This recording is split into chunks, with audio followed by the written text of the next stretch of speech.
AGT Live 25/7 presents The World This Week. Hello there, welcome to our special edition of the News Bulletin, The World This Week, today on 9th June 2024, Sunday. Before moving towards the main stories, let's check out the global headlines. 2024 election results in India have been stunning as believed by the political pundits. An Israeli airstrike hit a UN-run school compound in northern Gaza. EU election results for 720 total seats are expected around 11:45 p.m. Indian Standard Time. US President Joe Biden offers tribute to the war martyrs on D-Day. Leaders together for G7 summit in Italy. Spontaneous Sunita Williams' dancing gesture remains remarkable for her as she enters ISS on her third space trip. Ramoji Rao dies at 87. Shooting polls in Andhra to pay respect to the Mughal, a look at how he built his rupees 37,000 crore empire. Archer rivalry in the international cricket, India vs Pakistan, is being anticipated today at the Nassau County International Cricket Stadium in New York. Now the news in detail. The world has seen the most interesting general elections in Lok Sabha for the sake of democracy. The 7 phases of elections across the country, voters cast their franchise facing the scorching heat wave and dust storm elsewhere to elect their own leaders. The ruling National Democratic Alliance, that is NDA, expected 400 Lok Sabha seats, and the leaders campaigned for this, projecting Ram Mandir, Viksit Bharat and several projects, when the India bloc, comprising of several political parties like Indian National Congress, DMK, Samajwadi Party, TMC, Left Front, Aam Aadmi Party, RJD and others, fought these elections based on certain alleged issues like threat to the constitution, joblessness, demonetization, a stringent lockdown, suicidal attempts by the farmers and their sufferings, and a lot more. On the eve of the counting, even the exit poll kept many gaped for landslide victory of NDA on 1st June 2024, but all went baffling for NDA, and though managed to set for third term short of majority. Simultaneously, results shockers sent market crushing to the worst drop in 4 years, when Sensex tanked 5.7% on that day. Unlike the previous 2 general elections, a clear mandate has eluded by the BJP this time, and the party appears set to win 240 seats, down 63 from the 303 it had won in 2019, and 33 short of a clear majority of 272 in the 543-member Lok Sabha.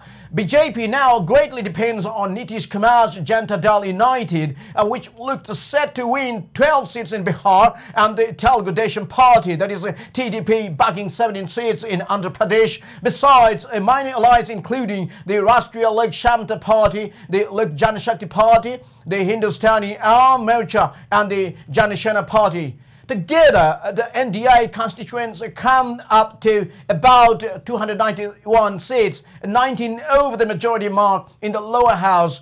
Political pundits have headlined such results as a victory that feels like defeat and a defeat that feels like victory.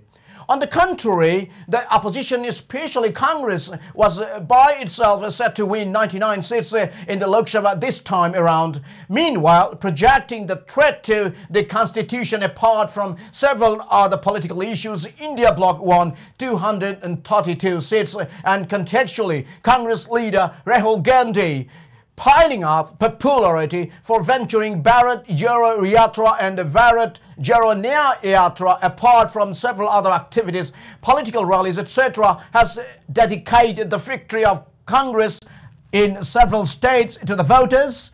He termed it as the safeguard shield for the constitution, while the Congress President Mallikarjun Kharge termed it as a victory for the democracy. Rahul Gandhi thanked all the voters across the country, but especially the voters of Uttar Pradesh. His party president Mallikarjun Kharge, uncountable Congress leaders, activists, supporters, his mother Sonia Gandhi and his sister Priyanka Gandhi Vadra.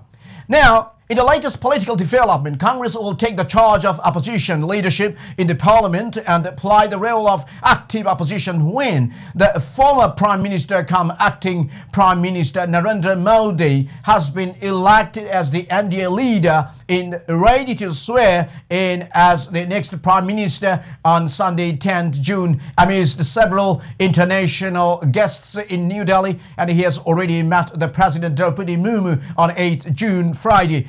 Today, on 9th June, Sunday, 2024, Modi Government 2.0 has got to go with the swearing-in ceremony at Rashtrapati Bhavan, New Delhi.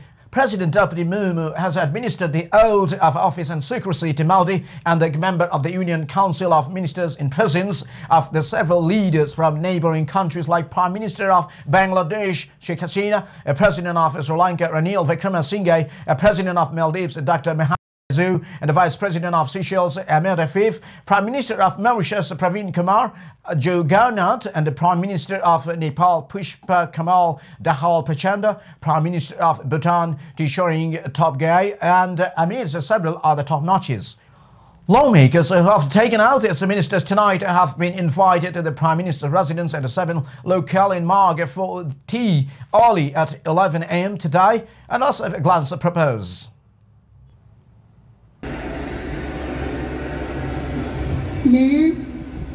मैं Narendra Damodar Das Modi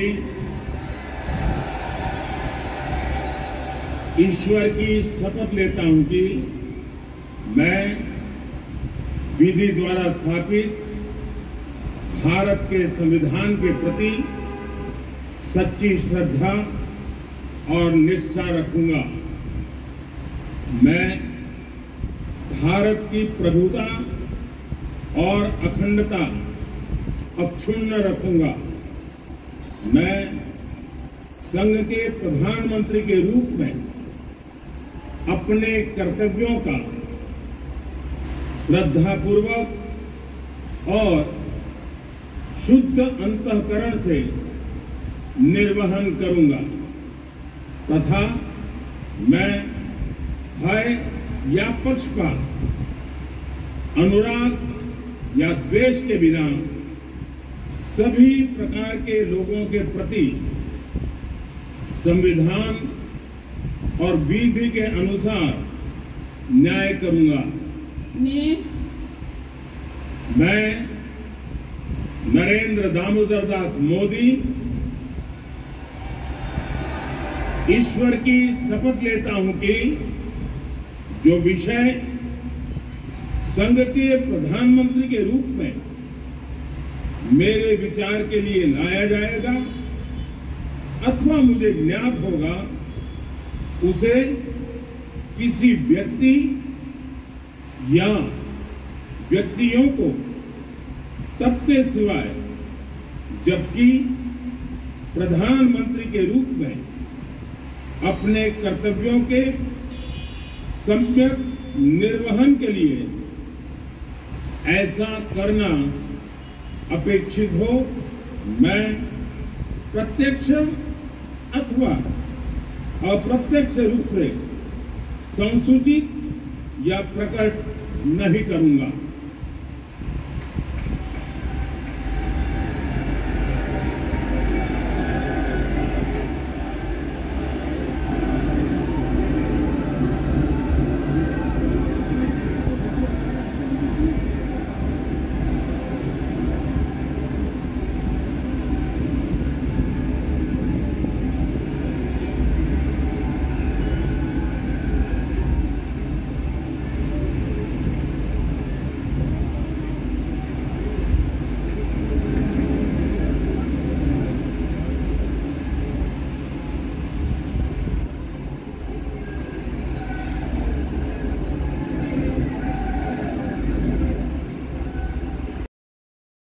An Israeli airstrike hit a UN-run school compound in northern Gaza on Friday and killing 3 people, according to Palestinian emergency officials. A day after a similar strike on a school in Gaza center killed at least 33 people in both airstrikes. The Israeli army said Hamas militants were operating from within the schools. The Associated Press could not verify the claims. International pressure is mounting on Israel to limit civilian bloodshed in its war in Gaza, which completed its 8th month on Friday, and seeking a breakthrough in the apparently stalled ceasefire negotiations between Israel and Hamas. U.S. Secretary of State Antony Blinken will return to the Middle East next week. Voters in 21 EU countries, including France and Germany, will conclude a 4-day election for the European Parliament on Sunday, and which is expected to shift the Assembly to the right and boost the numbers of Eurosceptic nationalists. The election will shape how the European Union, a bloc of 450 million citizens, confronts challenges including a hostile Russia, increased industrial rivalry from China and the United States, climate change and immigration. The election began on Thursday in the Netherlands and in the other countries on Friday and Saturday. But the bulk of EU votes being cast today, that is on Sunday, with France, Germany, Poland, Spain opening the polls and Italy holding a second day of voting. U.S. President Biden and key U.S. allies were in Normandy Thursday to commemorate the 80th anniversary of the U.S.-led Allied Forces D-Day invasion of Nazi-occupied France. The brazen air and sea invasion would mark the beginning of the end of Second World War, leading to the defeat of Adolf Hitler's Nazi German forces in Europe less than a year later. President Biden, French President Emmanuel Macron and Canadian Prime Minister Justin Trudeau were together to mark the most significant victory of the Western allies in the war, as well as the largest seaborne invasion in history. Mr. Biden is in France through the weekend for D-Day anniversary commemorations and plans to meet with leaders of key allies during his visit. The world is facing interconnected crises with conflicts, climate change and declining development significantly impacting individual lives, societies and economies around the world. But as G7 and guest leaders gather at Apulia for the group's 50th summit, and there is hope that open democracy and individual liberty will be protected and that new resilient partnerships can be forged with emerging economies and developing states to ensure equity in policies that improves lives. The Apulia Summit is the largest in a series of annual summit titles that delve into the priorities, agenda and the focus of each summit. Italy, as a host, has laid out planned themes, including its Mattei Plan for Africa, with Prime Minister Giorgia Meloni seeking to revolutionize Italy's relationship with Africa and position Italy as an energy hub between Africa and Europe, and artificial intelligence safety. The Indian Prime Minister Narendra Modi will visit Italy to attend the 2024 G7 summit. Sunita Williams, Indian-origin astronaut, broke into an impromptu dance as she entered the International Space Station and received the bell rings welcome along with her colleague Butch Wilmore, according to U.S. naval tradition. Williams, 58, flew to the space for a third time on Wednesday along with Wilmore, aged 61, scripting history as the first members aboard Boeing's Starliner spacecraft to the International Space Station, that is ISS. Williams received her commission as an ensign in the United States Navy from the United States Naval Academy in May 1987 and was selected as an astronaut by NASA in 1998. The Expedition 71 crew greeted Williams and Wilmore aboard the ISS after Starliner docked at approximately 11:04 p.m. Indian Standard Time on Friday. About 26 hours after launching from Cape Canaveral Space Force Station, that is USA, a statement from National Aeronautics and Space Administration, that is NASA, said. After Hollywood and Bollywood, Ramoji Film City has been a wonderful shooting place for many actors and tourists from the country and abroad. The man behind this creativity was Cherukuri Ramoji Rao, who built rupees 37,000 crore empire but died at 87. Shooting paused in Andhra Pradesh to pay respect to Mughal. Ramoji was a highly esteemed business magnate in the entertainment and media industry. As the head of the Ramoji Group, he oversaw the world's largest film production facility, Ramoji Film City, where numerous Telugu classics including Bahubali and RRR were filmed, and several superstars such as Chiranjeevi, Ramcharan, Allu Arjun and Mahesh Babu paid tributes to the veteran producer. Andhra Pradesh, Telangana is in a state of mourning today. The national flag will be flown at half-mast in all government offices, including the Secretariat, collectorates and courts across the state, according to a government statement on Saturday. In a highly anticipated 19th fixture of the ICC Men's T20 World Cup 2024, cricket fans around the world will witness one of the most intense rivalries as India take on Pakistan. And this thrilling encounter is set to take place at the Nassau County International Cricket Stadium in New York on Sunday, that is on 9th June 2024. This eagerly awaited India-Pakistan clash is going on now at the new Nassau County Stadium in New York, and this Group A match follows Pakistan's shock loss to the USA in their opening game. Babar Azam's team is under pressure to get their campaign back on track. The biggest rivalry on the cricket pitch is going on here as India is just taking Pakistan now in the Group A match of the ongoing ICC T20 World Cup in the USA, and after a huge win against Ireland, and it must be looking to repeat its performance to top the table. That's all for the timing, and thank you all for being with me. And keep watching AGT Live 24/7. Have a great time ahead. Bye for now.